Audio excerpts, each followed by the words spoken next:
ආමේන් ආමේන්. ඒ වැරද්ද කාගේවත් නෙවෙයි අර කෑම ටික අතරට ගෙනල්ලා තිප්පි කරනවා.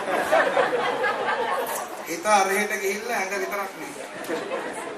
මේක නේ මම මෙතනට එන්නේ. ඕකේ. මට නිකන් ෆ්‍රී එකේ ඔයගොල්ලන්ට කතා කරනවා. හරිද?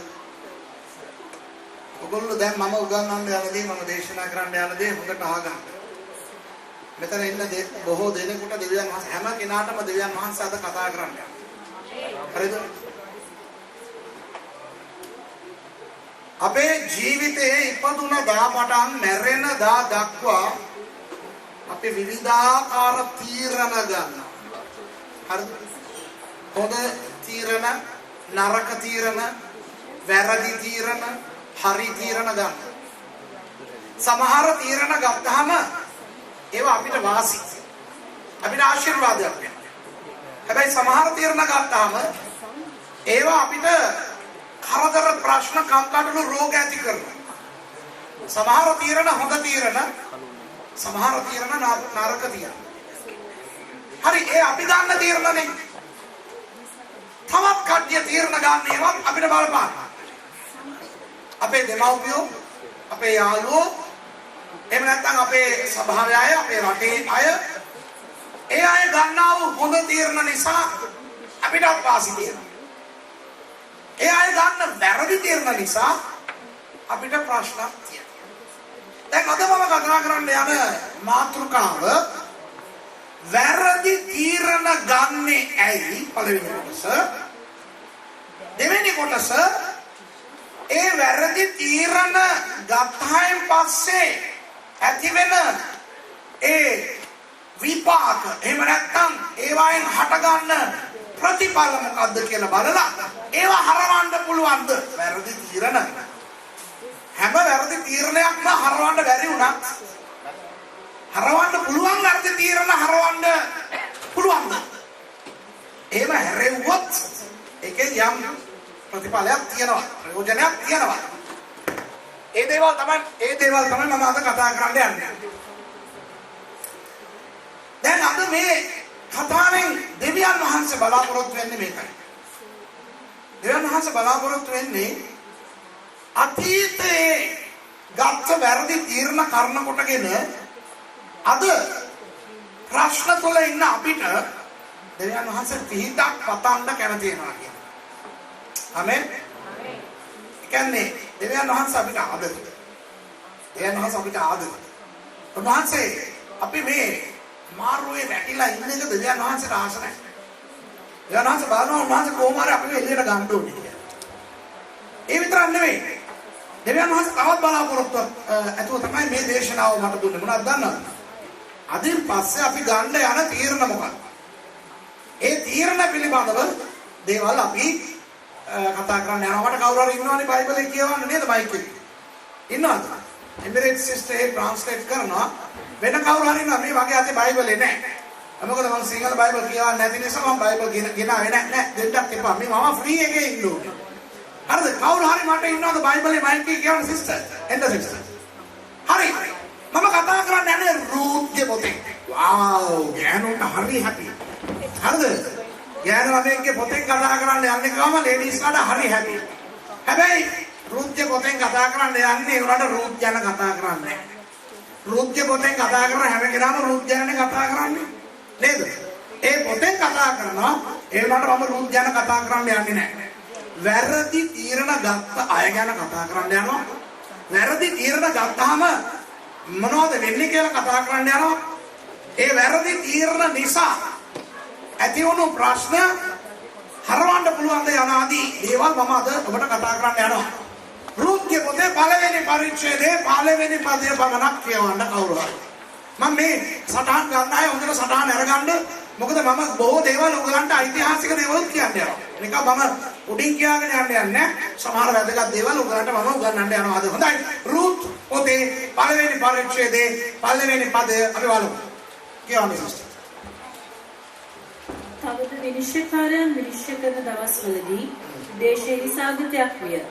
එවිට යුදයේ බෙත්ලෙහෙමේ එක්තරා මිනිසෙක් තමාගේ භාර්යාවද පුත්‍රයන් දෙදෙනාද සමග මෝවබ් දේශයේ වසන පිණිස ගියේය. හොඳයි මේ පදය ඔහොම කියවනකොට අපිට නිකන් හිතෙන්නේ වෙන මෙහෙමයි. හරි මේ පැත්තේ මේ ඉස්රායල් පැත්තේ මේ වසංගතයක් ආවලු. ඉතින් ඒ වසංගතයට බැරිලා අවුලක් මේ පිටරකට ගිහිල්ලා තමන්ව බේරගත්තා. ඒකනේ අපිට තේරෙන්නේ නේද? රුත් පොත කියන්නේ පරිච්ඡේද 4ක් තියෙන පොඩි පොතක්. ඔක ලිව්වේ සාමුවෙල් කියන අපි දන්න සාමුවෙල් තුමා. සාමුවෙල් ප්‍රොෆෙටතුමා තමයි කතාව ලියුවේ. ඉතින් පරිච්ඡේද 4ක ලියවිලා තියෙන ওই කතන්දරේ අවුරුදු 20ක් පමණ දුවපු කතාවක්. ඒ කතාවේ දීර්ඝය අර අපේ සිංහල කට්ටියට දුන්නොත් එහෙම ටෙලිඩ්‍රාමා එකක් ගන්න කියලා අර දිමුතු මුතු වගේ ගත්තානේ මතකද ඒ දවස්වල. දිමුතු මුතු ආසාවෙන් අපි බාන ඒ දවස්වල ඉතින් අර හින්දි ටෙලි නාට්‍ය අර මේවා ලංකාවට ඇවිල්ලා මේ හඬ කවලා දෙන්නේ නැහනේ. අපිට තිබුණේ දිමුතු මුතු විතරයි.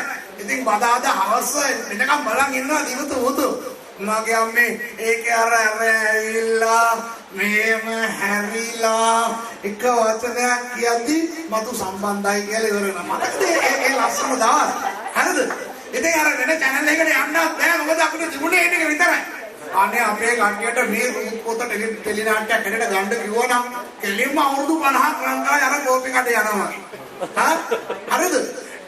අවුරුදු 20ක කතන්දරය පරිච්ඡේද 4කින් ඉවර කරනවා.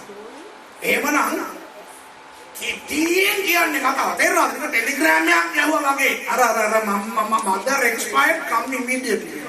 හරිද? එතකොට පෝස්ට් ඔෆිස් කාර්යය ඒක වරදවා දීලා ටෙලිග්‍රෑම් එක වැදිලා තියන්නේ mother immediately come expired කියලා.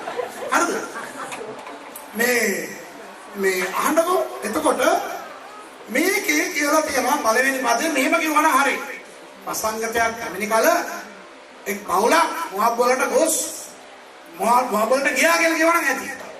හැබැයි මෙතන කියලා තියෙනවා විනිශ්චයකාරවරයන් විනිශ්චය කරන දවස්වලදී වසංගතයක් පැමිණිය.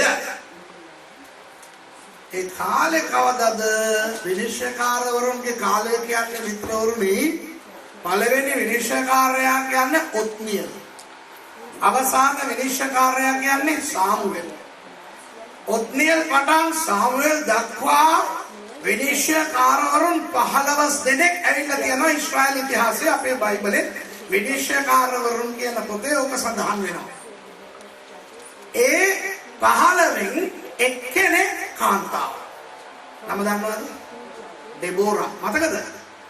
එතකොට මේ විනිශ්චයකාරවරුන්ගේ ඒ කාලය අවුරුදු කීයක්ද දන්නවද? අවුරුදු 230ක්. විනිශ්චයකාරවරුන් කියන්නේ රජවරු වගේ එක රජවරයෙක් මැරුණාම තව රජ කෙනෙක් රජ වෙනවා එහෙම නෙමෙයිනේ. විනිශ්චයකාරවරුන් කියන්නේ කවුද දන්නවද? ඔය යොෂුවගේ කාලේ. අර යෝර්දාන් ගඟ මේ ගඟෙන් මෙගොඩට පොරොන්දු දේශයට ඒගොල්ලෝ ආවනේ.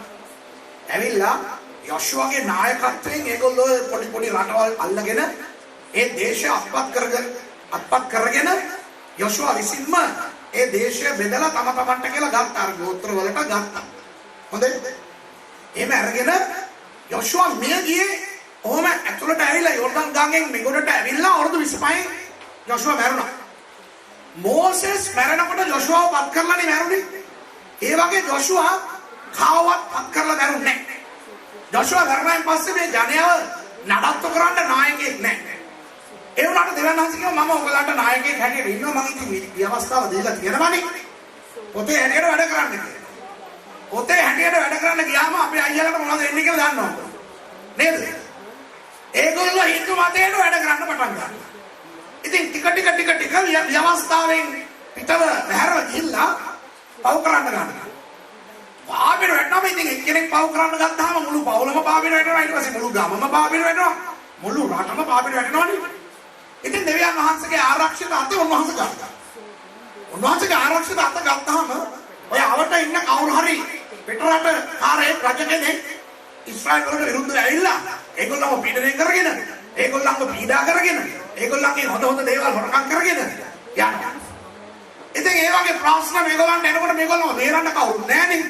ඉතින් මේගොල්ලෝ දිනා මාතර කියන අනේ ස්වාමීනි පරිස් ස්වාමීනි මම එන්න ස්වාමීනි අපි වැඩි කරා පව් කරා කියලා කියවම අපේ දෙවියන් වහන්සේට තියෙන අනුකම්පාවේ දෙවියන් වහන්සේනේ praise the lord ආමෙන් නැත්තම් අපි ඉවරයි අනුකම්පාව නැත්තම් දෙවියන් වහන්සේ අද අපි කොට උඩ නේද අපි කොච්චර ජල්බරිස් කරලා මාත් ළඟට ඇදලා ඉන්නේ ස්වාමීනි කම රිජල ගන්න කොමියන් ගන්නකොටත් ඒ ටිකනේ නේද හැම ආචාර වැඩක්ම අපි කරලා ඉතින් එන්නකොට අපිට කියනවා මේ සුදුසු හැටියට ගන්න හරි හරි සුදුසු ස්වාමීනි මම සුදුසුෙක් නේ ඉතාලේ මම අරින් ජරා පුරක් කරනවා එනල් තමයි දීලා කොමියන් දෙනවා නැත්තම් ඔය එක කොරින්ත 11 කියලා තියෙන විදිහට අපි කොමියන් ගත්තානේ අර පාස්ටර් කිව්වනේ මොකද්ද මෝෂේ කියලා කිව්වනේ අඬ කියනකොටම භාගයක් පණ යනවා බොණ්ඩ කියනකොටම මැරලා වැටෙන්නේ ඉන්නේ අපිට කවුද මම කියන්නේ එක කොරින්ත 11 නුසුදුසු ලෙස ගත්තනම් සමහරව ලෙඩ වෙනවා සමහරව නින්දටපත් වෙනවා කියලා තියෙනවා නේද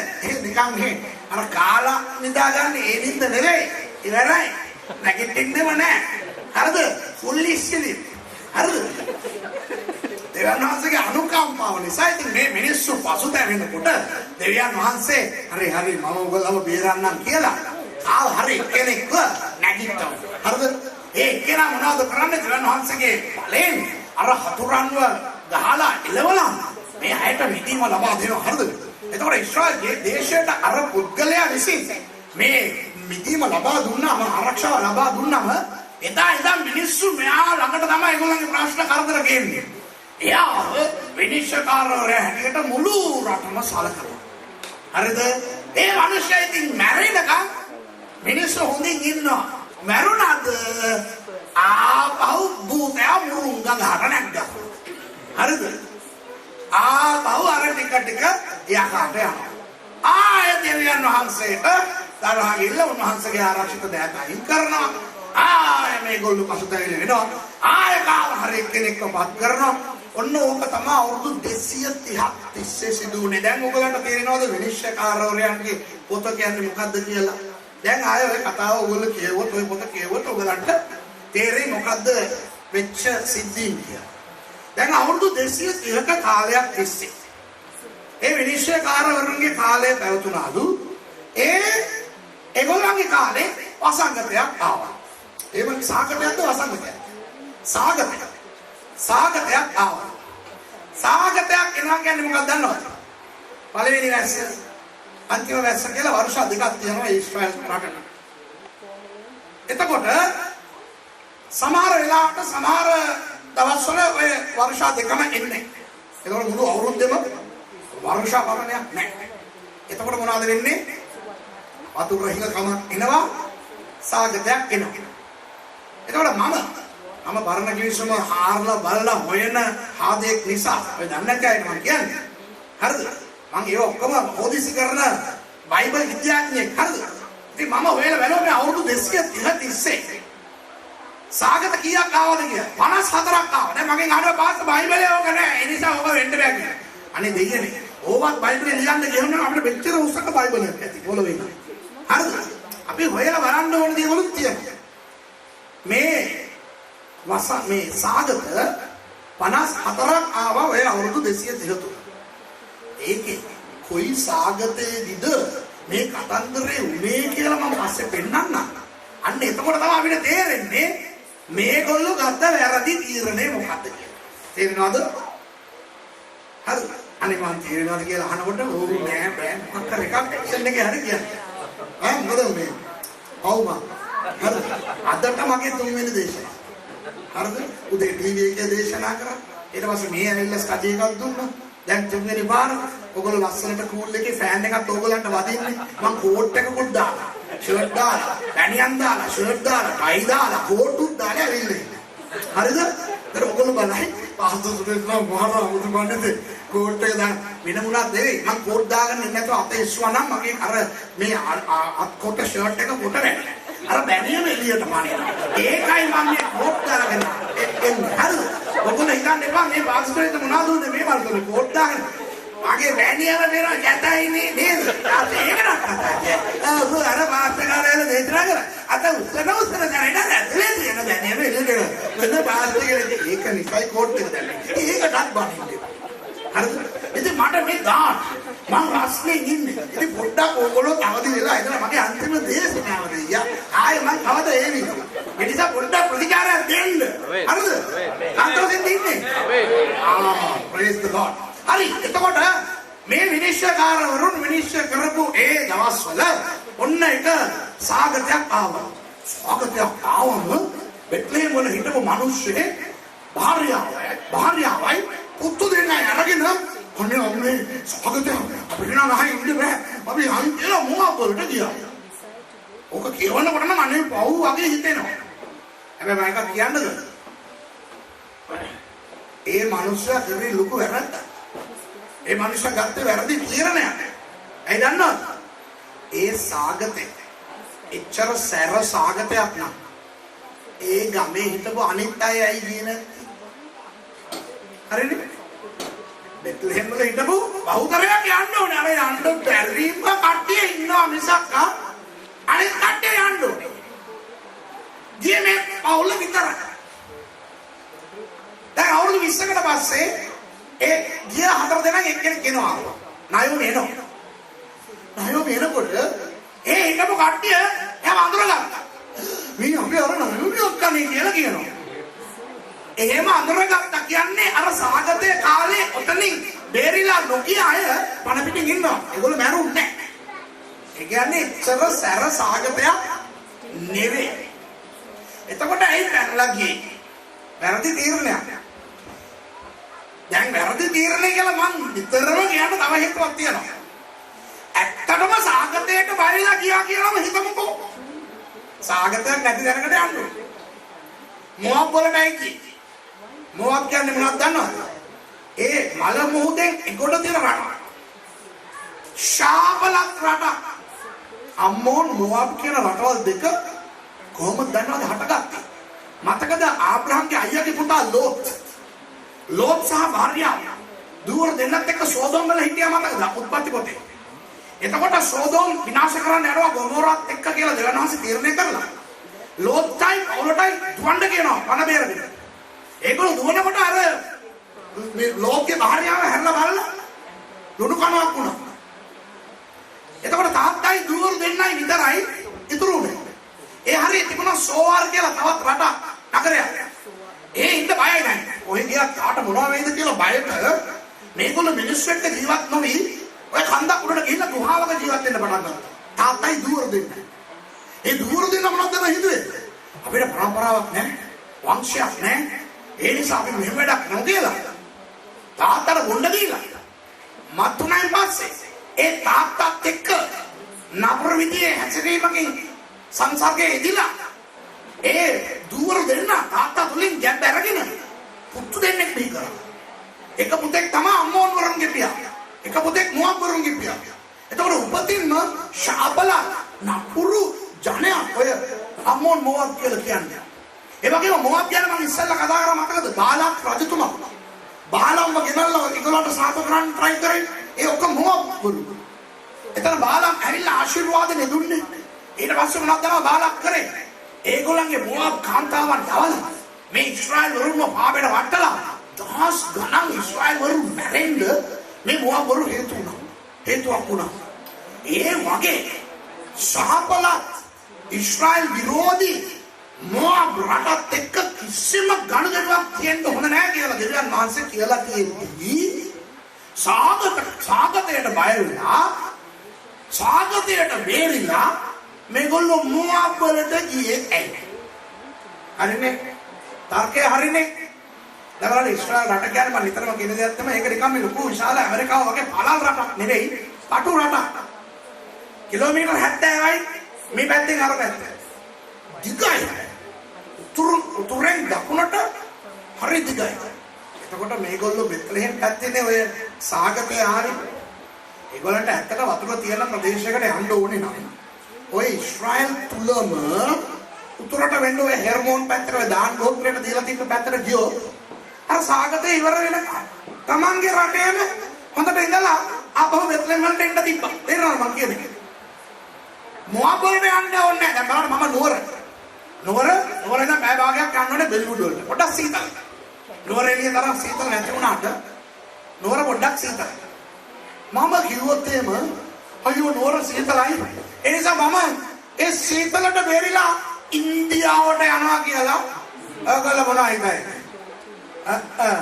හලෝ ඔහෙට නුවර සීතලයි නම් වැඩි දුරක් ඕනේ නැහැ. කෑගල්ලට එනවා. කොළඹ ආවනම් තැම්බෙන්න පුළුවන්. දැන් ඉතින් අපේ රටේ යාපනයට යන්නත් පුළුවන් නේ. යාපනයේ ගියා නම් කරවල වෙන්නත් පුළුවන්. එතකොට නුවර සීතලට බේරිලා සුරේෂ් රාමචන්ද්‍රන් ඉන්දියා ගියා නම් පිටරට මිනිස්සුන්ට දන්නේ ඒගොල්ලෝ අනේ සීතලට බාරලා අර සුරේෂ් කෙනෙක් කරා පවුල පිටින් ඉන්දියාවට ගියාලු කියලා කියන්නේ. හැබැයි ලංකාවේ මිනිස්සුන්ව ගොනාට අද්දන්න පුළුවන්ද? ඕගොල්ලෝ දන්නා සීතලයි කියලා මිනිස්සයා කිව්වේ බොරුවට. ඒක නෙවෙයි හේතුව. ඉන්දියාවේ මොකක් හරි තියනවා මේ මිනිස්සයා. ඒ යන්න ඕනවට ඔය සීතලයි කියන එක පෙන්නලා ගියා. ඒ වගේ මිත්‍රවරුනි මේ රුත් එක අපි දකින මේ පවුල මොව්වලට ගියේ සාගතයට බේරිලා යන්න නෙවෙයි. සාගතයට බේරිලා යන්න ඕන කමකුත් නැහැ. ගියේ වෙන හේතුවක් නිසා. හැබැයි සාගතේ හේතුවක් හැටියට පෙන්නනවා. තේරෙනවද? හරිද? දැන් මේගොල්ලෝ මොන වගේ අයද? මේගොල්ලෝ කොහොමද මේ වැරදි තීරණේ ගත්තේ? හරිද? කියන්නේ ඒ වැරදි තීරණේ ගන්න ඒ වැරදි තීරණේ ගත්තී කවුරුන් ඒගොල්ලන්ට කිව්වේ නැද්ද නේ? ඔයගොල්ලෝ මොකක් බලන්න යන්න එපා. ඒක සාපලක් රටක් නේ. ඊළඟ හන්ස කියනවනේ යන්න එපා කියලා. අනිවාර්යෙන් මිනිස්සු කියලා ඇති නේ. ඔයගොල්ලෝ මොනවද හිතන්නේ? කියලා ඇති නේ. ඒකට මේගොල්ලෝ අහලා නැහැ. ඇයි අහලා නැත්තේ? ඊළඟ දෙවෙනි පදේ ඒගොල්ලන්ගේ විස්තරය තියෙනවා. ඒකෙන් මම ඔයගොල්ලන්ට කියලා දෙන්න. ඒගොල්ලෝ මොන වගේ අයද? කියවන්නකෝ දෙවෙනි පදේ. ඒ මනුෂ්‍යයාගේ නම එලිමෙලෙක්ය. ඔහුගේ භාර්යාවගේ නම නායෝමිය. පුත්‍රයන් දෙදෙනාගේ නම් මාලොන් සහ කිලියෝමිය. ඔහු යුදයේ බෙත්ලෙහෙමේ එප්‍රාත්වරුය. ඊළඟ පදේ ඔහු මෝවප්‍රඩට පැමිණ එහි සිටියෝය. right. පළවෙනි පදේ අන්තිම ලයින් එක කියවන්න. මෝවප්‍රඩට මොකටද ගියලු? මෝවප්‍රඩට පැමිණ එහි සිටියෝය. නෑ පළවෙනි පදේ අන්තිම ලයින් එක. ඊට කලින් පදේ අන්තිම ලයින් එක. මොවබ් දේශයේ වසන පිණිස ගියේ. වසන පිණිස. දැක්කද? මොකටද ගියේ ඒගොල්ලෝ? සාගතයට බය වෙලා ජීවත් වෙන්න යාවි. සාගතයට බේරිලා එන්න ඕන නම් යාවි. වසන පිණිස ගියේ. දැන් දෙවෙනි පදේ කියනවා බෙත්ලෙහෙමේ එප්‍රාත්වරුළු මේගොල්ලෝ. මේගොල්ලෝ ඒ ගියා ඒ ගිහලා ජීවත් වෙන්නම ගියා. ඔය නම් ගැන මම කියන්නේ. මේ කියලා තියෙනවානේ එප්‍රාත්වරු කියලා. බෙත්ලෙහෙමේ හිටපු එප්‍රාත්වරු කියලා. මොකක්ද බෙත්ලෙහෙම් කියන්නේ? ඒ ටවුමේ නම නෙවෙයි. බෙත් කියලා කියන්නේ හෙබ්‍රේව භාෂාවේ ගෙදර. බෙත් එල් කියලා කියන්නේ අපි දෙවනාසි කියන බෙතෙල් කියලා කියන්නේ. හරිද? ඒ වගේ බෙත් කියන්නේ ගෙදර. හෙම් කියලා කියන්නේ රොටි. බෙත් හෙම් කියලා කියන්නේ රොටි තිබෙන නිවස. The house of bread. හරිද? පාන් කඩේ නෙවෙයි, පාන් ගෙදර නෙවෙයි. ඒක සිංහලෙන් දාපුවම නේ house of bread කියන්නේ පාන් ගෙදර. හරිද? රොටි තිබෙන නිවස. ඇයි එහෙම නමක් එහෙ දාලා තියෙන්නේ? ඒ ගොඩක් රොටි කෑම තියෙන ප්‍රදේශය. ඒ ගම. ඒ ගමට රියල් නමක්. ඒ නම තමයි එප්‍රාතා. මතකද මීකා 5:2 යේසුස් වහන්සේ ගැන මීකා අනාගත වතුරරයා කියනවා එප්‍රාතා වලින් එන්න යනවා කියලා යේසුස් වහන්සේ. ඒ එප්‍රාතා කියන්නේ බෙත්ලෙහෙම්. බෙත්ලෙහෙම් කියන්නේ නිකන් විග්‍රහයික නම. හරිද? ඒ රොටි තිබෙන නිවස. එප්‍රාත්වරු කියන්නේ කවුද දන්නවද? යොෂුවගේ කාලේ දේශය බෙදලා දුන්නා නේද? එක එක ගෝත්‍ර වලට බෙදලා දුන්නා නේද? එතකොට ඔය ජෙරුසලේම, තෙකෝවාව, බෙත්ලෙහෙම මේ පළාත දුන්නේ යුදා ගෝත්‍රයට. යුදා ගෝත්‍රිකයන්ගේ කාට ජොෂුවා විසින් මේ බෙත්ලෙහෙමේ ජීවත් වෙන්න වෙන් කරලා දෙනු ලැබුවද? ඒ අයට කියන්නේ එප්‍රාත්වරු කියලා. කියන්නේ අනිත් පැත්තේ කියනවා නම් ඒ ගමේ උපන් අය වගේ. එතකොට බෙත්ලෙහෙම් වෙරු කියලා කියන්නේ කාටද දන්නවද? පිට ගම් වලින් එහාට ඇවිල්ලා ජීවත් වෙන අය. දැන් මම නුවර කොල්ලෙක්. කොහොමද දන්නවද මං ඉපදුනේ නුවර. මොකද නිකන් අමුතු විදිහට බලන්න. නුවර කොල්ල හරිද?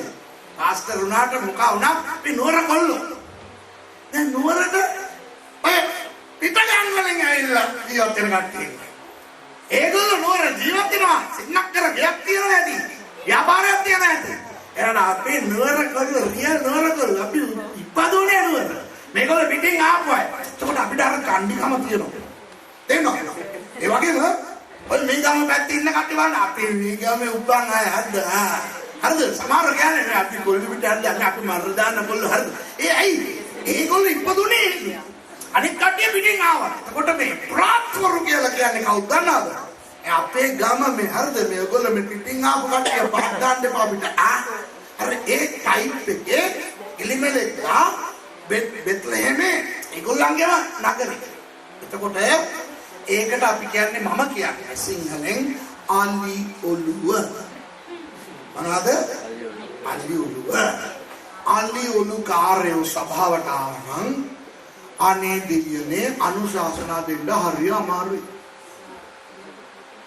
ඔය ක්‍රිස්තියානිම වෙලා හිටපු කට්ටියට මං වගේ වෙන ආගම මම හින්දු හැටියට ඉඳලානේ ගැලේ බලන්නේ. අනේ සමහර අයට මම අනුශාසනා කරනකොට ඒ අයට උප්පත්ති පොත කොහෙද තියෙන්නේ කියලාවත් දන්නේ නැහැ. හරිද? බයිබලයේ පොත් කීයක්ද තියෙන්නේ කියලාවත් දන්නේ නැහැ. හැබැයි පරම්පරාවෙන් ක්‍රිස්තියානි. ඒ අයට අනුශාසනාවක් දෙනකොට මොනවද දන්නවද ඒගොල්ලෝ කියන්නේ? මේ හලෝ ඔහේ ඊයේ පෙරේදා මේකට ආපු අය පුද්ගලයා හරිද? අපි අපේ තාත්තා කවුද දන්නවද? සෙක්ස්ටන් කෙනෙක්. අපේ සීයා කවුද දන්නවද? කැටකිස්ට් කෙනෙක්. හරිද? අපි කවුද දන්නවද? ඒ දවස්වල ඉඳන් පල්ලි වලට අපි ඉදිරිපත් වෙලා අපි නැතුව පල්ලි මංගල්‍ය නැහැ. හරිද? අපි පාරම්පරික ක්‍රිස්තියානි අය මේ තමුසේ නිකන් වෙන ආගමකින් මේකට ඇවිල්ලා අපිට කියලා දෙන්න එපාද? කියලා කියනවා නේ. අන්න ඒ જાතියේ මිනිස්සු තමයි එලිමෙලේ. බලන් ගියා මේගොල්ලන්ට මොනවද දන්නේ නැහැ බයිබලේ ගැන. හැබැයි අර අලි ඔළුව තියෙනවා. දැන් අලි ඔළුව තියෙන කට්ටිය වැරදි කරනකොට දෙයියනේ කාටවත් ඒගොල්ලන්ට කියන්නේ. ඒකයි මම කියන්නේ. වැරදි තීරණ ගන්න හේතු මොනවද දන්නවද? පළවෙනි එක අලි ඔළුව. කියන දේ අහන්නේ. පාස්ටර් කිව්වා අපි දැන් කද්දේ දන්නේ නැද්ද ඊයේ මෙතන. ඉතින් කොහොමද? වෙන කවුරු හරි අනුශාසනාවක් කියන්නේ. මේ බයිබලේ මේව කියලා දෙන අපි දන්නවා. ඒක කියලා දෙන්න එපා. ඒවා දන්නවා. ඔය කදෙන්ද ගණන් ඉඳන් අපි ඔවා කියවලා තියෙනවා. ඒත් එක්ක මේ නම බලන්න එලිමෙලෙක්. ඒ කියන්නේ දෙවියන් වහන්සේ විසින් පත් කරන ලද රජාලු නම. මෙලෙක් කියන්නේ හෙබ්‍රේ භාෂාවේ රජා. එලෝහිම් දෙවියන් වහන්සේ විසින් පත් කරන ලද රජාලු එලිමෙලෙක් කියන්නේ. ඉතින් අර යුදෙවන්ට නම් වල තේරුම් තියනවානේ. එතකොට නිකන් අර රජ පාට අර රජ කොල්ල කියලා කියන්නේ. හරිද? නිකන් අර අයියලා වැඩකාරලා. ඒ වගේ අයට මම දන්නේ ඔයගලන්ට අත්දැකීම තියනවද නැද්ද කියලා. ඇඩ්වයිස් එකක් දීලා බලන්න. අනේ දෙයනේ අහන්නේ. එලිමෙලෙක්ලා මොහොතකට යන්න ප්ලෑන් කරද්දි ඔය බෙත්ලේම් වල හිටපු අනිත් කට්ටිය කියලා ඇති. මේ එලිමෙලෙක් අයියේ. මොකද මොහොතකට යන්නේ? ඉතින් යන්න නැතුව ඉමුකෝ. අපි ඉන්නේ ඒ අපිට කියලා දෙන්නේ. අපි දන්නේ. ඒතකොට අපි නිකන් මොඩයි කියන්නේ. දැනගෙන කරන්නේ. වැරදි තීරණ ගන්න පළවෙනි හේතුව මොනවද දන්නවද? මම දන්නවා මම මොනවද කරන්න කියලා හිතන එක. එහෙම හිතලා තමයි තුන් කාලක් මිනිස්සු විනාශ වෙන්නේ. දෙවෙනි හේතුව මොනවද දන්නවද? ඒ වැරදි තීරණ ගන්න හැකියාව තියෙනවා. හැකියාව තියෙනවා මේ පවුල එසේමෙසි පවුලක් නෙවෙයි. පස්සේ හතරවෙනි පරිච්ඡේදයේ 9 වෙනි පදේ බැලුවොත් එහෙම රුත් පොතේ පස්සේ කියවන්න. 4 9 බැලුවොත් ඒ රුත් පදින යන බෝවස් මොන කොහොමද වැන්දේ තාත්තගේ නමෙන්. ඒ කියන්නේ එලිමෙලෙක්ගේ නමෙන් තිබ්බ ඉඩමයි මහ්ලෝන් කිලියෝන් කියන ඔය දෙන්නගේ පුතු දෙන්නගේ නමෙන් තිබුණු ඉඩම් දෙකයි. ඒ කියන්නේ සම්පූර්ණව ඉඩම් 3ක් මොදව ගන්න තමයි රුත් වැන්දේ. ඉඩම් කාර්ය නිකන් එසෙමෙසනේ තාත්තගේ නමට වෙනම මහ්ලෝන්ගේ නමට වෙනම කිලියෝන්ගේ නමට වෙනම කියලා. මගේ අම්මෝ නිකන් වලව් කාර්ය ඉඩම් කාර්ය අනේ මේ අයට අනුශාසනා දෙන්න ගියාම ඒගොල්ලෝ මොනවද කියන්නේ මේ ඔයාගේ සල්ලි වලින්ද මන් කරන්නේ අනේ මේ අයියේ මෙලෙක් අයියේ යන්න එපා මොහක් වලට ඉන්නකෝ ඇයි ඔයගොල්ලෝගේ සල්ලි වලින්ද අපි යන්නේ අපිට කියනවා අපි යනවා ඔයගොල්ලෝ පුළුවන් නේද අද ක්‍රිස්තියානි කාර්යය ඔක තමයි කරන්නේ වැරදි තීරණ ගන්න හැකියාව යන්න පුළුවන්කම තියෙනවා තේරුණාද මං කියන්නේ අපි තේමයි කල්පනා කරන්න මම මේ අද පොඩ්ඩක් ජෝක් එකකට කතා කරන්නේ මට නිදිමත නිසා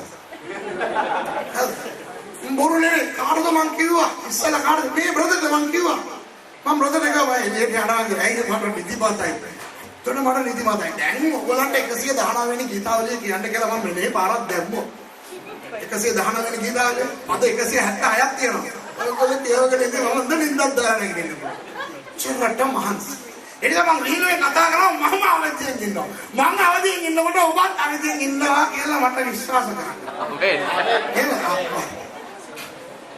කරන්න හැබැයි අපි කොච්චර හිනායි සන්තෝෂෙන් අහගෙන හිටියා දෙවියන් වහන්සේ අපි හැම කෙනාටම කතා කරනවා කියන එක අමතක කරන්න ආමෙන් මේක දේශනාවක් මේක මේ කානිවල් එකක් නෙවෙයි නේද මේක කොමඩි ෂෝ එකක් නෙවෙයි දේශනාව මේ දේශනාව කරන්නේ ශුද්ධාත්මයන් වහන්සේ යේසුස් වහන්සේගේ නාමයෙන් පියාණන් වහන්සේගේ වචන ආමෙන් සුරේෂ් ශෝභාන්ච ඒ නිසා එනනාස ඔබට කතා කරනවා අපි වැරදි තීරණ ගන්න හේතුව එකක් ඇවිල්ලා අපේ පඬිතුකම දෙවෙනි එක අපේ හැකියාව අපිට පුළුවන් මගේ දේවල් වලින් එදා මම නුවරඑළියේ ඉඳන් මම එනවා නුවරට මම ත්‍රිවිල්ලක් තියන් ඉන්නේ හරිද මම ත්‍රිවිල් එකේ එනවා එතකොට තේ බොන්න නැහැත්තෝ එහා පැත්තේ අවුරුදු 15 16 කොල්ලෝ වගේ කොළම කොල්ලෝ ඉන්නේ ඇති වාහනයක නුවරඑළියේ යන්නේ ගමන් නවත්තලා ශිකර බිබී ඉන්නවා මට ඒක දැක්කම මට උරපුණා හරිද මම මේ පැත්තෙන් කෑ ගැවුවා ඒ කොල්ලෝ අනාදේ මම ජලා සිගරට් බොන්නේ මේ වයසේ කෙලින්ම මොනවද දන්නවද ඒ කොල්ලෝ කරේ එතන ඉඳගෙන මට කියනවා ඇයි අංකල්ගේ සල්ලි වලින් තමයි අපි සිගරට් බොන්නේ කියලා මගේ හිත රිදුණා ඒ දන්නවද මට අංකල් කිව්වා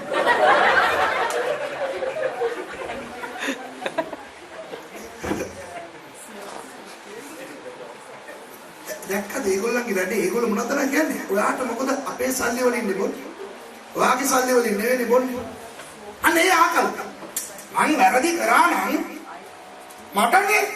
මටනේ පාඩුව ඔයා නිකන් ඉන්නේ අනේ ආකල් හරිද ඒ නිසා තමයි මේගොල්ලෝ වැරද්ද කරේ එලිමෙලෙ නයෝනි මක්ලෝ කිලියොන් අතර දිනාම මොහොබ් වලට ගියා දැන් මිත්‍රෝනේ මම තව දෙයක් ඔබලන්ට කියන්න ඕනේ ඇයි මොහොබ් වලට ගියේ අර වැරදි තීරණේ ගන්න නැතුව ඒගොල්ලන්ට ඉන්න බැරි වුණේ ඇයි කියලා මෙච්චර වෙලා මං කිව්වේ මොකටද මොහොබ් වලට ගියේ කියලා මං කියන්නේ අපි හරවමු මේ විනිශ්චයකාරවරුන්ගේ පොතේ 3 වෙනි පරිච්ඡේදයේ 12 වෙනි පදයේ ඉඳලා තමයි අපි කියවන්න යන්නේ අන්න එතන තමයි ඒ වකවානුවේ තමයි රුත්ගේ කතාව සිදු වෙන්නේ හරිද කියවන්න විනිශ්චයකාරවරයාගේ පොතේ 3 වෙනි පරිච්ඡේදයේ 12 වෙනි පදේ අර මං ඉස්සෙල්ලා කිව්වේ ඒගොල්ලෝ වැරදි කරනකොට දෙවියන් වහන්සේ ඉඩ දෙනවා අපිට ආය ඇවිල්ලා ඊශ්‍රායල් පාලනය කරන්න කියලා ඒ වගේ දෙකකින් පටන් ගන්නවා 12 වෙනි පදේ කියවන්න සිස්ටර් නැවත ඊශ්‍රායල් පුත්‍රයෝ ස්වාමින් වහන්සේගේ ඇස් හමුවෙහි නපුරුව තිබුණු දේ කළෝය. නැවත ඊශ්‍රායල් වරු ස්වාමින් වහන්සේ ඉදිරියේ නපුරු දේ කළේය. එතකොට මොනවද කරන්නේ දෙවියන් වහන්සේ?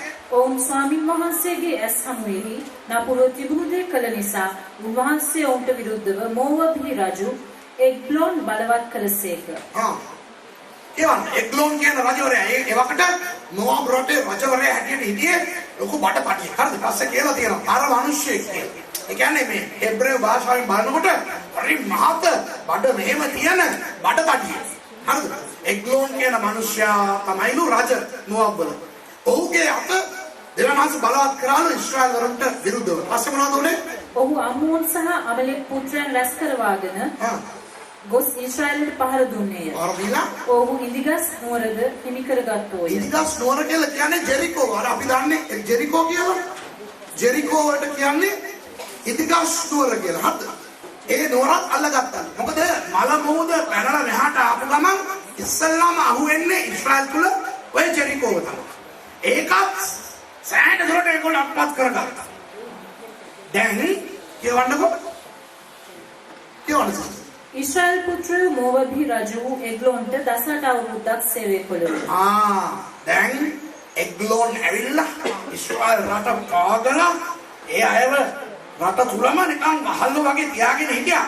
අවුරුදු කීයක්ද? ඔයගොල්ලෝ කියන දැන් අහුවනේ. අවුරුදු 18ක්. ඊශ්‍රායල් වරුන්ගේ ජීවිතේ අවුරුදු 18ක් තිස්සේ එපා වුණා ඒගොල්ලෝ. ඇයි? අස්වැන්නක් ගන්න බෑ. මොකද වලින් ඒගොල්ලෝ ඇවිල්ලා අස්වැන්නෙන් ඕන තරම් අරගෙන යනවා. අර ඉතුරු වෙන්නේ ඒවා තමයි ඊශ්‍රායල්. ඊශ්‍රායල් තරුණ කොල්ලෝ කෙල්ලෝ පාරේ ඇවිදින්න බෑ.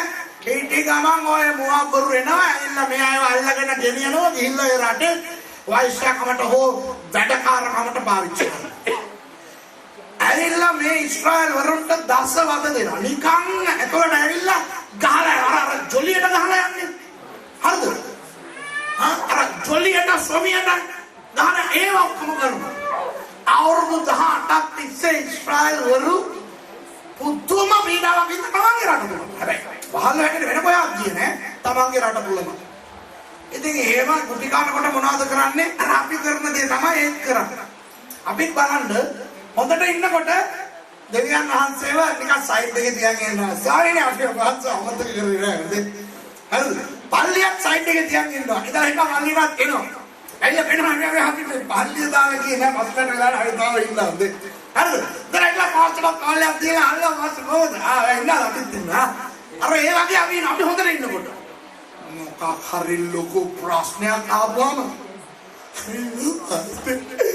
පල්ලියට එනවා, පිටුවට එනවා, හවුස් මීටින් එනවා, ඕල් නයිට් එනවා. හරිද? ගවාලකට එනවා ඕල් නයිට්. හරිද? ෆාස්ටිං එකකට නොකයනවා. නිකන් එකකට නොකයනවා. හරිද? යාත්‍රාකර අපි හිතගෙන යන්නකට ජනගහනවා. හරි මගේ අම්මේ ආත්මේ අය තමයි ආත්මික පප්පලා ආත්මික මම්මලා. ඒ ප්‍රශ්න තියෙනකොට අපේ ක්‍රිස්තියානි අය හැසිරෙන විදිය මං වගේ මිනිස්සු දකිනකොට මට හිතෙනවා අනේ මම ගැලවීම ලබනවාද කියලා. සර්ව ආත්මික වෙනවා මේ මිනිස්සු. හැබැයි ප්‍රශ්න විසඳුණාම ආපහු අනේ ඇයි පල්ලියට ආවේ නැත්තේ? වෙලා නැහැ. අපි ආවේ නැත්නම් අපේ හිත ඒ තමයි තිබ්බේ. හරිද? කම හොඳට යනකොට හිත යවනවා පල්ලියට. හිත යවනවා මීටිමට. හිත විතරයි යවන්නේ. ඇඟ වෙන පහන ටෙනිස් ගහනවා. එහෙමයි. ප්‍රශ්න තියනකොට හිත පාපුව මේ ඔල්ලුව කකුල නියපොත්ත තලබන්නේ. දැන් ඉස්රායල් වල අවුරුදු 18ක් තිස්සේ ගුටි කනවානේ මොකක් කරුන්ගේ. දැන් ඒගොල්ලෝ මස්තර වෙනවා කියවන්න සිස්ටර්. එහෙත් ඊශ්‍රායල් පුත්‍රයන් ස්වාමීන් වහන්සේට මුල ගැසූ කල ස්වාමීන් වහන්සේ ගැලවුම්කාරයෙකු ඔවුන්ට නැගිට වදිනසේක. අනේ මට හරි දුකයි සමහර වෙලාවට මේ ක්‍රිස්තියානි අය හිතනවා පරණ කිවිසුමේ දෙවියන් වහන්සේ හරි දරුණුයි කියලා. හරි සැරයි. අර අලුත් කිවිසුමේ තමයි අනුග්‍රහය. අලුත් කිවිසුමේ තමයි කරුණාව. පරණ කිවිසුමේ නැහැ කියන්නේ බලන්නකො දෙවියන් වහන්සේ මොනවද කරේ කියලා. ඒගොල්ලෝ පසුතැවෙ වෙනකොට ජනවාද කියන හරි ඉතින් අපි නේ හරි. දැන් උගලට මොනවද උනේ? එග්ලොන්ව පරාජයටපත් කරලා මොහොත්කින් නිදහස ඕනේ. රයිට්. දෙවනාස මොනවද කරේ? බෙන්ජමින් දූත්‍රේ අල්ලගත්තා. මිනිසෙක්ව ඒහුද් කියලා කියවන්නකො වං අත එයාගේ වේ. ඔහු අනාහි බෙන්ජමින් ගෝත්‍රයට අයිති ගේරාගේ පුත්‍ර වූ වමදහුරු මිනිසෙකු ඒහුද්ය. ඒහුද්ව තෝරගත්තා දෙවනාස. ඇයි කියලා තියන්නේ වං අත හුරු කියලා? මේ මම ඔයාලට කියන්න පස්සේ ඔයගොල්ලෝ කියවන්න. හරිද? මෙන්න වැඩේ මෙහෙමයි. දැන් ප්ලෑන් එක මේකයි. දෙවියන් වහන්සේගේ ප්ලෑන් එක මේකයි. ඒහුද් වං අත හුරු පුද්ගලයානේ. දැන් ඒ කාලේ වං අතද දකුණු අතද ප්‍රශ්නයක් නැහැ. කඩුවක් දීලා ෆයිට් කරන්න ගියොත් දකුණු අතින් තමයි ෆයිට් කරන්නේ. දැන් මේ ෆ්‍රාන්ස් වල මේ වම් පැත්තේනේ වාහනේ එලවන්නේ. ආය ඔබ වං අත හුරුද දකුණු අත හුරුද කියලා දාන්න ඕනේ දකුණු අතින් නේද? ආය මේ රෙනෝල්ට් කම්පැනිට කියලා ඔය මේ මට වං අතින් කියලා දාන්න ඕනේ ඔය ලංකාවේ වගේ එහෙම වාහනයක් දෙනවා කියලා ඉල්ලන්න පුළුවන්. බෑ. කැමතිද නැද්ද? දකුණු අතින් තමයි කියලා දාන්න. හරිනේ? ඇක්සලරේටර් කියන්නේ දකුණු පැත්තේ තමයි. නේද? ඒ වගේ ඒ කාලේ කඩු පිහි අරගෙන සටන් කරනවා නම් ඒ පුද්ගලයා වං අත හුරුද දකුණු අත හුරුද සටන් කරන්න ඕනේ දකුණු අත. එතකොට දකුණ අතින් සබන් කරනකොට ඒ කඩුව නැත්නම් පීර දාන්න ඕනේ කොයි පැත්තේද? වම් පැත්තේ. දැකලා තියෙනවද? මේ අරගෙනනේ ෆයිට් කරන්නේ. එතකොට වම් පැත්තේ තමයි ආයුධ තියන්නේ. දැන් රජතුමාව හම්බෙන්න යන්න යනවා මේ ඒගොල්ලෝ. මොනව අරගෙනද? ලොකු ට්‍රේ එකක් අරගෙන ඒ ට්‍රේ එකේ හොඳ තෑගි භෝග පළතුරු අර මේවා අර එග්ලොන් කන්නේ බඩ තඩියක් නේ. කන්න හරි ආසයි. ඉතින් අර ඉස්රායල් කෑම ද්‍රව්‍ය අර මේවා ඔක්කොම ලස්සන හොඳ දේවල් අරගෙන ඒගොල්ලෝ යන්න යනවා ඒ රජතුමාට තෑගි අරගෙන. නිකන් යන්න දෙයිද? චෙක් කරයි නේද? එතකොට අර අද කාලේ වගේ ඒවා නැහැ නේ කාලේ. එතකොට සොල්දාදුවෝ මේ චෙක් කරන්නේ අතගාලා. කොයි පැත්තද චෙක් කරන්නේ? වම් පැත්ත. ඇයි මේ පැත්තේ තමයි ආයුධ ගෙනියනවා නම් ගෙනියන. ඒකේ ප්ලෑන් එක මොනවාද? ඉස්රායල් වරුන්ගේ මේ එක පළාත් වලින් එක තෑගි අරගත්ත කන් මීගවෙන් මාළු ගත්තා, නෝරින් තේකොළ ගත්තා. හරිද? ඒ වගේ ඉස්රායල් වලින් එක තෑගි භෝග අරගෙන ඒගොල්ලෝ දැන් යනවා ට්‍රේ එකත් එක්ක රජතුමාව හම්බෙන්න. එතකොට ඔය චෙක් කරනවා කියලා චෙක් කරා ආයුධ නැහැ. හැබැයි ආයුධයක් තියෙනවා. අටි එකමාරක් දිග දෙමුවක් කඩුවක් මිනිස්සයා හදලා එග්ලොන් තමයි කියලා හදලා ඒක ගැට ගැහුවේ කොහෙද දන්නවද? මෙන්න මෙහෙ.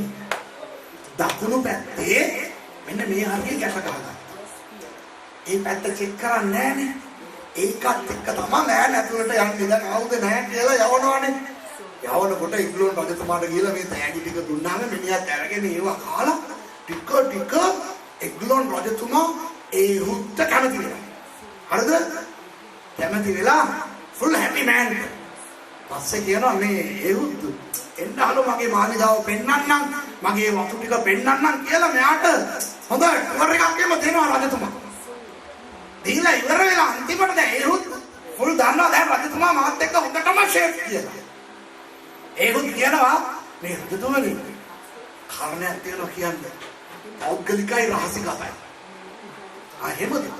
හරි මේ ඔක්කොම එළියට වෙලා ඉන්නවා. දැක්කද? එළියට වෙලා ඉන්නවා කියලා කියපුවම ඒහුත් එග්ලොනේ විතරයි දාන්නේ උනේ. එතකොට එග්ලොන් රජතුමා කියනවා ඒත් මොකද්ද බලන්න කාරණේ කියලා. පොඩ්ඩක් ඉන්න රජතුමා කියලා වම් අතින් අරක ඇද්දා බැස්වන්ගේ බඩේ මිටත් එක්ක ඇතුළට ගියා. ඇයි? අනිකර අටි එකමාර මෙහෙන් ගිල්ල මෙහෙන් මතුණා. ඔයගොල්ලෝ හිතනවා මම මේ පොඩ්ඩක් අතින් කකුලෙන් අතින් පයින් දාලා කියනවානේ. කො සිස්ටර් කියවන්නකො බයිබලයේ ඔක කොහොමද තියෙන්නේ කියලා. කියවන්න. ඒහුත් තමාගේ වමත දිගුකොට දකුණු කලවෙන් කඩුව හැරගෙන ඔහුගේ බඩට ඇන්නේය. තලයේ සමග මිටත් ඇතුළට ගියේය. ඔහුගේ බඩෙන් ඔහු කඩුව ඇද නොගත් බැවින් තලයේ මාංශයෙන් වැසී ගොස් පිටිපස්සෙන් එළියට ආයේය. දැන් තේරුණාද? ඔක තමයි සීන් එක. හරි. ඊට පස්සේ මොනවද උනේ? ඒහුත් රජතුමාව මැරුවා. ඒ කියන්නේ රජතුමාට පහන් කියලා කියන්න ඉස්සලා බණ ගියා. දැස්වනේ මම දැන් අපල ගෙඩියක් කටේ දානකොටම මගේ අනින්න ඇති. ඔව්. එග්ලොන් පිටිපස්ස දොරෙන් එළියට ගිහිල්ලා මෑන් මාරු. මිනිහා ගියා යන්න. දැන් එළිය සොල්දාදුවා ඉන්නවා. කියලා කතා යනවා අර පැත්තේ ඉන්න සොල්දාදුවාගේ මේ මනුස්සයානේ මට මොකවද අද නිකන් ගොඩක් කියලා රජතුමා කතා කරා. අනික කියන්නේ නැති. කටේ ඉතින් හොඳට කෑම දුන්නානේ කකා ඉන්න ඇති. ඉතින් අපි වාඩිලා ඉන්නෝ කියලා. හරිද? ටෙන්ෂන් එකේ මේ ටික ඉන්නවා. ඩක් වෙලා යනකොට ඩක් වෙලා යනවා වගේ. ඉතින් මොනවා කරන්නද බං? තට්ටු කරන්නත් බෑ. රජතුමානේ නේ. තට්ටු කරන්න පුළුවන්. excuse me. ඇයි බරක්කෝ? රජතුමානේ. වාඩි ඉන්නවා. තට්ටු කරන්නත් බෑ. දොරැල්ල බලන්නත් බෑ. වෙලා යනවා. දිවන්නේ මොකක් සත්‍යෙත් නැහැ. ආසේ කතා වෙනවා ඇති. අන්තිමට ඩොක් වෙලා ගිහිල්ලා මීට දැන් නම් හරියන්නේ නැහැ පොඩ්ඩක් බලමු නේ. කොමාරි පිටරට එකෙක් නේ ඉන්නේ කියලා. මීට දොර ඇරලා බලනකොට අර මෑන් ඉන්න අර අපල ගෙඩියක් දේවා. කොයි වරේ යන්න කියලා බලද්දි එග්ලොන් මැරිලා පැය ගානක්. එතකොට මේගොල්ලෝ කෑ ගහලා අනේ අන්න අරු අපේ රජතුමා මරලා ඔය කියලා හොයපන් කියලා ඔක්කොම ඇවිල්ලා මුදාව එහෙම්ම වරේ උන්ව නැති කරමු මේ කීයට මරලා කොච්චර වෙලාවක් ගන්න නැහැ ගිහිල්ලා කියලා දැන් මේගොල්ලෝ මුළු මොබ් හමුදාවම යනවා හරිද 10 අනි දොන අලමන් මරමන් එන්නේ කවුරුත් ගිහිල්ලා ඒ හුදුයි ඒ ඉස්රායල් වරුනේ දැන් බලන් ඉන්න මම එනකම් දෙන්නේ ආවනේ ගැහුවා කියන්නේ ආයෙ නිකන් එසේ මෙසේ ගහිල්ලක් නෙවෙයි ඒ 10 කියවන්න 29 වෙනි පදේ ඔහු ඒ ප්‍රස්තාවයේදී මෝවවරු දසදසක් පමණ මැරුවෝය. ඒ ඔක්කොම කවුදලු? ඔවුන් සියල්ලෝම ශක්තිමත්ව සියල්ලෝම බලවන්තයෝ සිටියෝය. දැක්කද? ශක්තිමත් බලවන්ත ඒ හමුදාව සහ මුලින්ම නැති කරා ඒ හුත් සහ ඔහුගේ ඒ තරුණ කණ්ඩායම. ඊළඟ පදේ බලන්න ඊළඟ කොටස බලන්න. අවුරුදු ඊළඟ එක. ඒ දවසේදී මෝවවරු ඊශ්‍රායල් වරුන්ට යටත් කරනු ලැබුවය. එක් බිති 80 අවුරුද්දක් දේශයේ නිශ්චලව තිබුණේය. පොඩ්ඩක් නම්බර් එක නෝට් කරා. අවුරුදු කීයක්ද? ඊශ්‍රායල් වරු මෝවවරුන්ට යටත් වෙලා හිටිය අවුරුදු කීයක්ද? 18යි. දැන් රිටර්න් එකට අරගොල්ලන්ව මේගොල්ලෝ පාගගෙන ඉන්න අවුරුදු කීයක්ද? අවුරුදු 80. දැන් ඊශ්‍රායල් වරුන්ගේ තාත්තේ පොඩ්ඩක් හිතන්න හැම කෙනාටම මොවාබ් යන්න ආසයි. ඇයි? මොවාබ් අපි ගියාම අපි තමයි චාන්දු.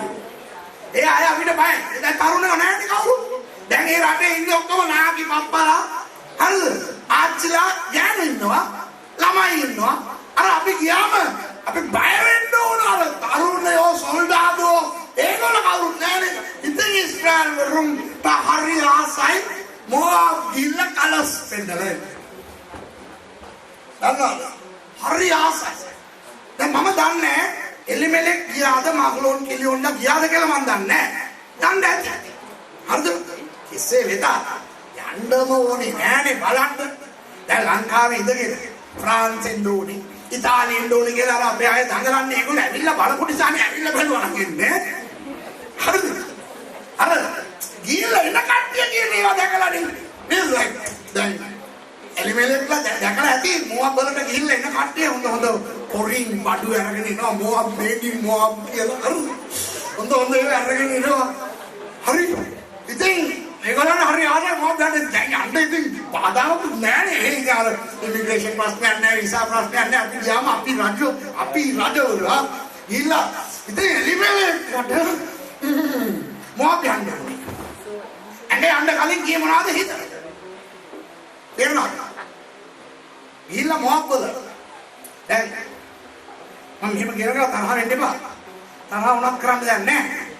ඇත්තනේ. දැන් මම ලංකාවේ ජීවත් වෙන්නේ. මම ඉස්සර ඉඳලා ඇමරිකාවේ ඉඳගෙන මම ලංකාවේ ගිහලා ජීවත් වෙනවා. මම ඉතින් අවුරුද්දකට 6-7 සැරයක් මේ ඇමරිකාව යුරෝපය හැම යන පුද්ගලෙක් නිසා මට යථාර්ථය සත්‍යතාවය දන්නවා. මම දන්නවා යුරෝපයේ අපේ මිනිස්සු මේ ඒගොල්ලන්ගේ ගෙවල් පිටිපස්සේ මේ යූරෝ ගස් තියාගෙන නැහැ. හරිද? ඒගොල්ලෝ පොළව හාරලා අල වගේ ඩොලර් ගන්නෑ. හරිද? අපේ මිනිස්සු සහන අමාරුවෙන් ඉන්නේ කියලා අපි දන්නවා. දැන් අපේ ප්‍රශ්නේ මොනවද දන්නවද? අපේ මිනිස්සු ලංකාවට යනකොට මේ ඕගොල්ලෝ නේ වෙන කට්ටිය. හරිද? යනකොට මොනවද දන්නවද කරන්නේ? හැම කෙනාම තියෙන වත් කමෙන් යන්නේ නැහැ. බොහෝ අය මොනවද කරන්නේ? ලෝන් එකක් ගන්නවා. ලොකු ලෝන් එකක් ගන්නවා 5000 යුරෝ ගත්තා නම් ඉතින් ලංකාවට ලොකු සල්ලිනේ. අරගෙන අර දැන් මට ෆ්‍රාන්ස් වල මාව මේගොල්ලෝ ගෙනියන්නේ නැහැ නේ ඔය පේමන්ට් එකට. ඉතාලියේ මම මේ මිලාන් වල ලා ස්කෝලා බිබ්ලිකා කියන ඉස්කෝලේ මම ඉන්නවා ප්‍රොෆෙසර් කෙනෙක් හැටියට. ඒ ඉතාලියන්ස්ලාගේ. ඉතින් මම හවසට ලෙක්චර්ස් නැතිලා නිකන් ඇවිදින්න යනකොට මම දකිනවා සෙනසුරාදා දවස්වල තියෙනවා සැටර්ඩේ මාකට් කියලා එකක්. මම දැක්කා 1 යුරෝ එකට කූලින් ග්ලාස් දෙකක් විකුණනවා. ඉතින් ඒ වයින් කූලින් ග්ලාස් දෙකක් ගත්තා. එකක් දාගත්ත ඔළුවට දන්නවද? ලංකාවේ ආයව රවට්ටන්න ඕන මෙහෙම ඇඳගන්න. කන්නඩි හදලා තින්නේ ඇහැට දාන්න. ලංකාවේ ඇයට කලස් පෙන්නන්න මේක දාගන්න. එහෙම එකයි පොකට් එකේ තමයි. ලංකාවේ කාට දන්නේ නැහනේ. මේ මේ යූරෝ එකට දෙකක් අරගෙන තියනවා කියලා. buy one get one free කියලා දන්නේ නැහැ. අරගත්තා. එතන තුන්වෙනි කඩේට ගියොත් එතන විකුණනවා 1.50ට ලොකු බෙල්ට් එකක් අර પાස්පෝර්ට් එක වගේ දාගන්න. හරිද? එතකොට කලිසම ගහලා ඒකේ සාක්කු අරගෙන තියනවා. උඩින් අරකට ඇඳගත්තා. ඒකේ પાස්පෝර්ටුයි අර ණයට ගත්ත යූරෝ 5000 ඒවත් පොඩි කරලා 10 20 වල අඩුකු කරලා මේම තියාගෙන කන්නාඩියක් ඔලුවට දාගෙන හරිද? කතාර රාමේස් එකෙන් ගිහිල්ලා කචුනායක බයින්නේ කටුනායක නෙවෙයි එනකොට බයින්නේ කොහමද? කචුනායක. දැන් කචුනායක බහලා එළියට ගියාම අරගොල්ලෝ ඇවිල්ලා කවුද? සිරිසේන. හරිද? සිරිසේන ඇවිල්ලා අර බණ්ඩ ඇවිල්ලා හරිද? සුපති පහල ඇවිල්ලා සීලාවදී අක්කත් ඇවිල්ලා. අනේ ඒගොල්ලෝ එනවා. Bonjour. නෑ. අපි රට අපි කියන්නේ bonjour කියලා කියන්නේ ළඟට bonjour mais ça va très bien. Okay. මොන වාහනේ දාවේ බුදු අනේ අපි හයර් කරගෙන එයාර් කන්ඩිෂන් තියනවා මේ වේලෙන එක අපි දාන්න. හරිද? एयर कंडीशनर AC चलच पुर्दु वेला हरे मारे हां එතකොට අර සීලාත් අක්කා කියනවා සිතෙන් මං කිව්වා නේ මං අර ඒ සීතල තියෙන වාහනයක් ගේන්න කියලා. දැන් අපි නැගලා මේක නැගලා බෑන්ඩ් එක යනවා අරගොල්ලෝ හරි ආඩම්බරෙන් එන්නේ හරිද අම්මෝ. එතකොට ඒගොල්ලෝ කියනවා මේ යලි ගමම් මේ ඒක බිල් හන්ද කියලා. හොටෙල් රෙස්ටොරන්ට් එකක් තියෙයිද? ඒ මොනේ මොකද කියලා අපි දන්නවා. ඒ අර ප්ලේට් එක කොණ්ඩ බැලුවේ. හරිද?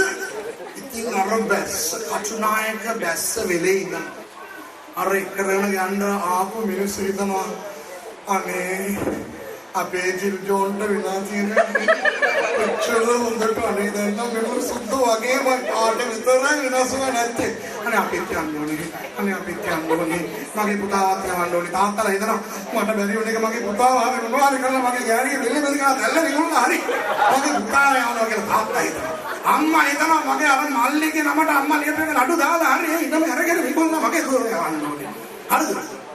අපේ මිනිස්සු ගිහිල්ලා ලංකාවේ අයට මේ ෆ්‍රාන්ස් ජීවිත ඉතාලි ජීවිත යුරෝප ජීවිත යන බැඩ් නැති අමුතු පිටුරයක් දාලා ඒ අයව කලඹන එනවා. අපි ආවන් පස්සේ ඒ අයගේ හිත් අපිට එනවා. ආය ලංකාවේ ඉඳලා තියෙන්නේ කඳ විතරයි. පස්සේ ඒ අයත් ලක්ෂ 30 35 කියලා ගෙවලා සිරියාවට ඇවිල්ලා බහැලා නැත්තම් පෝලන්ඩ් ගිහලා රෂ්‍යා ඉඳන් ට්‍රක් එකේ යට දුවගෙන මේක ඇවිල්ලා මේ ට්‍රක් එකේ යට දුවනවා වගේ තමයි ඊට පස්සේ මැරෙනකම් ජීවත් වෙන්නත් යන්නේ. නේද මං කියන එක ඇත්තද නැද්ද කියන්නකෝ නේද? ඕක තමයි එළිවෙලට උන්නේ. මොවාබ් රටට ගියා නම් හරි ජොලි. මේ බලන්න. බෙත්ලෙහෙම් වල ඒ ප්‍රාප්තවරු ජීවත් වෙනකොට එයාගේ කතා මිනිස්සු බලනවා. එයාගේ හැසිරීම මිනිස්සු බලනවා. එයාගේ ඇඳුම් විලාස මිනිස්සු බලනවා. හොඳට දෙන්න ඕනේ. මොකද මේක බෙත්ලෙහෙම්. යෙරුසලේම නගර. හරිද? මේ ඉන්න කටි යුදා ගෝත්‍රය තමයි ඒ කාලේ ගොඩක් මේ ඒ කාලේ දේවාලය තිබුණේ නැහනේ. ඒ කාලේ තිබුණා මේ කුඩාරම කියන්නේ. ඒකට ගොඩක් දායකුනේ මේගොල්ලෝ තමයි. ආත්මිකව ගොඩක් ඒගොල්ලන්ගේ මිනිස්සු ගොඩක් දේවල් බලාපොරොත්තු වෙනවා. ජීවිතේ අමාරුයි. හැබැයි මොවාබ් වලට ගියාම සුන්දරයි. ඒ ඕන දෙයක් අඳින්න පුළුවන්. ඕන විදිහට කතා කරන්න පුළුවන්. ඕන විදිහේ නිදහස් ජීවිතයක් ගත කරන්න පුළුවන් කියලා හිතුවා. තේරෙනවද? අපේ ගොඩක් ලංකාවේ අය ඕම නෙනේ. අපේ ලංකාව ගොඩක් සංස්කෘතිකමය වාසීන් තියනවා අපේ දරුවන් ඔය හදන්න. හරිද? මම ගොඩක් කියනවා මෙහෙම දෙයක්. අපි ලංකාවේ මම එදා කිව්වම හිතන්නේ. ඔයාලන්ට කිව්වද මම දන්නේ නැහැ. තන්නාසි කතාව කිව්වද? ඔන්න බලවෝ බිලු වෙනවා. අඬ ළමයි අල්ලනවා. බක්කා එනවා කාගියා. දැන් ගෑවේ නැත්තම් බක්ක බිල්ල එනවා කියලා අපි තරවටු කරා. අපිට කිව්වා ඒ කාලේ. අද අපේ ළමයි මේ ඉන්නකොට කියනවා තාත්තේ අම්මේ මට මොනවාරි කරා නම් මේ ඉන්න බක්කට කියන කවුද බක්කා? පොලිස් කාර්යය. හරිද? මේ අපිට මොනවාරි කරොත් අපි ටෙලිෆෝන් ගහපුවම ඔයගොල්ලෝ කියපු බක්කා ආවේ නැහැ. හරිද? හැබැයි අපි කියන බක්කා අනිවාර්යෙන් එනවා. දරුවාට මොකක් හරි කරලා ඒ දරුවා ටෙලිෆෝන් කරොත් බක්කා ලයිට් දාගෙන කෑ ගහගෙන එන්නේ. උයි ඔන්න පිටුව බයි බිල්ල එනවා. ඇරිලා අඬන ළමයි අල්ලන්නේ අඬවන දෙමව්පියන් වගේ. නේද? අල්ලගෙන ගිහිල්ලා ලොකු ප්‍රශ්න. එතකොට අපේ සංස්කෘතියේ තියනවා තාම හොඳ දේවල් ඉතුරු වෙලා ලංකාවේ. ගොඩක් අයට ඒවා කැමති නැහැ දන්නවද? ඒවයින් පිට ඇවිල්ලා නිදහස් සංස්කෘතියට ආවහනම් අපි ඕන දෙයක් අඳිනවා. අපි වහගෙනත් අඳිනවා, ඇරගෙනත් අඳිනවා. දන්නවද? සමහර ඇඳුම් අඳින්නේ වහන්නේ නෙවෙයි, අරින්නේ. සමහර කතා කරනකොට අශීලාචාරව කතා කරනවා. ඒගොල්ලන්ගේ ඇඳුම් විලාස, කතා විලාස කිසිම බයක් නැහැ. නිදහස. අන්න ඒ වගේ තත්ත්වයක් තමයි එල්ලිමෙල්ලිලට ඇති වෙන්නේ. දැන් තියෙනවා ඒගොල්ලෝ වැරදි කීපේ ගත්තේ කියලා මිත්‍රවරුන්. දික්කසාද වෙන අය. ගෙදරින් පිට වෙලා යන දරුවෝ. සභාව දාලා යන අය. පවුල් සම්මතතා කඩා ගන්න අය. වැරදි තීරණ ගන්න අය. ඒගොල්ලෝ වැරදි තීරණ ගන්න හේතු කියනවා නේද? ඒවා නෙවෙයි ඇත්ත හේතු. දන්නවා. එලිමෙලෙක් මොනවද හේතුව වෙන්නේ? සාගතේ. සාගතේ නෙවෙයි හේතුව. හේතුව වෙන දෙයක්. හිත කලින්ම මොහොත වලට ගියා. හිත යවලා මේගොල්ලෝ අමාරුවෙන් ඉන්නවා. කොහොම යන්නද බං? මිනිස්සු මොනවා හිතයිද? එන්න. ආව පොඩි සාගතයක් ඒක වෙනවා. 2004 දෙසැම්බර් 28 අපිට සුනාමියක් ආවා. අපි මොනවද දන්නේ නැනකට හිටියේ සුනාමි කියන්නේ නමවත් අපි දන්නේ. ඔය අහිංසක මිනිස්සු ඔය වෙරදබර ජීවත් වුණ මිනිස්සු හිටපු ගමන් දැක්ක මේ මූද ඇදීගෙන යනවා. ගොඩමතු වෙනවා නේද? ඉතින් ළමයි ලොකු කට්ටියක් එහෙම දුවගෙන අතට යනවා ගිල්ලා සිප්පි කඩුව ඇහිගෙන. ඇයි? ජීවිතේ පළමු වතාවට ඒගොල්ලෝ දැක්කේ මූද වතුර යන්නේ. ඒගොල්ලෝ දන්නේ නැහැ කොහොම යන වතුර. දැන් තව පොඩ්ඩකින් ලොකු රණ අකුසේ හැටියට ඇවිල්ලා මේගොල්ලෝ මරන්න යනවා. දන්නේ ගියා බිලි වුණා. ලංකාවේ විතර සුනාමියට 40000ක් මැරුණා. මතකද? අපි දන්නේ. දැන් අපි දන්නවා සුනාමිය ගැන මොකද්ද කියලා. ඕකම ජපානයේ ඉන්න මිනිස්සු දන්නේ නැද්ද? ජපානයේ අවුරුදු 4කට 5කට සැරයක් පොඩි සුනාමියක් හරි එනවා. අවුරුදු 20කට 30කට සැරයක් ලොකු සුනාමියක් එනවා. ඒගොල්ලන්ගේ නම තමයි සුනාමි කියන්නේ. අපේ නමක් නෙවෙයි. අපි දාපු නමක් නෙවෙයි. එතකොට ජපාන් කාර්යය සුනාමි කියන දෙයක් ඒගොල්ලන්ගේ රටවල් වල තියෙන නිසා, රටේ තියෙන නිසා ඒකට ලෑස්ති වෙන්න දන්නව නේද? ඒ වගේ බෙත්ලෙහෙම් වල ජීවත් වෙන අය අවුරුදු 4කට 5කට සැරයක් ඔය පළවෙනි වර්ෂාව අන්තිම වර්ෂාව නොවසින අවස්ථා තියෙන නිසා සාගතයක් එන්නේ එක දන්නවා. ඒ නිසා හැම අවුරුද්දෙම ඒක මොනවද කරන්නේ? ඒගොල්ලන්ගේ ගබඩාවේ ඔය ධාන්‍ය ටික වතුර ටික කොහොමද ඒගොල්ලෝ තියලා දෙනවමයි. ඒක මම කියන්නේ. ඒ නිසා එලිමෙලෙක්ගේ පවුලට ලොකු ප්‍රශ්නයක් නෙවෙයි ඔක. ඔක ලෝත් වගේ නම් කමක් නැහැ. ලෝත් කියයි මම විතරයිනේ ගෙදර පිරිමියා. භාර්යාවයි දුවර දෙන්නයි තියාගෙන මම තනියම ඔය දහන්නේ අරගෙන වතුර අරගෙන එන්න අමාරුයි කියලා කිව්වනම් කමක් වමකුත් නැහැ. එලිමෙලෙක්ගේ පවුලේ එකම ඇන්ටි කෙනෙක් තමයි ඉන්නේ නායමයන්ට. එලිමෙලෙක් මාග්ලොන් කිලියොන් මේ තුන් දෙනාම දෙන්නේ. මේගොල්ලෝ එහෙම සාගතයට බයලා දුවන්න ඕන කමක් නැහැ. ඒ නිසා දැන් තේරෙනවද ඒගොල්ලෝ මොකටද ගියේ කියලා? අපි මිත්‍රවරුනි අපේ ජීවිතේ වැරදි තීරණ රාශියක් ගන්න හේතුව අපි කියන හේතුව නෙවෙයි. සමහර අයට පල්ලිය එපා වෙනවා. සමහර ගාන පල්ලිය කියන නීති. ගොඩක් තරුණ ළමයින්ව ගන්න එපා වෙනවා ඒක. ඇයි ලෝකෙ දිහා බලපුවම හරිය නිදහස්. ඉතින් පල්ලිය වෙනකොට මෙහෙම අඳින්න එපා. මෙහෙම ඉඳ ගන්න එපා. පැය ගානක් ඉන්න ඕන. අමාරුයි. ලොකු කට්ටියට කොහොමද පල්ලියේ සමහර නීති සමහර මේ මොකක්ද එක්ස්පෙක්ටේෂන්ස් පල්ලියේ සභාවේ බලාපොරොත්තු වෙන දේවල් ඒකට අමාරුයි. තද්දල දකින්න වෙන පල්ලියක්. හැබැයි ආරගේ නියමයි. එයා මේ ලොකු මාළු ටැංකියේ පොඩි මාළුවෙක් වගේ මේ එන්න එනකොට අර චූටි මාළු ටැංකියට ගිහලා ලොකු මාළුවෙක් වගේ වැඩ කරන්න පුළුවන් නේ කියලා. හිත ඉස්සලම යනවා. දැන් හිත යවලා මේ ඉඳගෙන බලාගෙන ඉන්නවා අර හේතුවක් එනකම්. ඒක ගමන් දකින්නවා පාස්ටර්ගේ නාය හරිනේ. යනවා. කියනවා මේකයි මේ වගේ නායක් තියෙන පාස්ටර්ලා ඉන්න අමාරුයි නේ ඔයගොල්ලෝ මේ හිතන්න කිව්වම මේකට අඬන කට්ටියක් ඉන්නවා. ඒ බොරු හේතු. දික්කසාද වෙන්නේ බොරු හේතු නිසා. තේරුණා? දික්කසාද වෙනවා නේද? දික්කසාදේ ඉඳන මිනිස්සයා හේතුවක් කියනවා නේද? ඒක නෙවෙයි. වෙන හේතු කියනවා. ඒ වෙන හේතු කියන්න බැරි හේතු. කියන්නේ අර කියන්න පුළුවන් හේතු. ඕනම තීරණයක්. ඕනම වැරදි තීරණයක් මිත්‍රෝනි. අපි ගත්තේ ඒවා. ඒකල බැලුවොත් අපි පෙන්නපු හේතු නෙවෙයි. දැන් ඊළඟට අපි වැරදි තීරණ ගත්තොත් මොනවද වෙන්නේ? තුන්වෙනි පදේ රුත් 1:3 කියවන්න. නායෝමි පුරුෂයා වූ එලිමෙලෙක් මලේය. නායෝමිගේ පුරුෂයා වූ එලිමෙලෙක් මලේ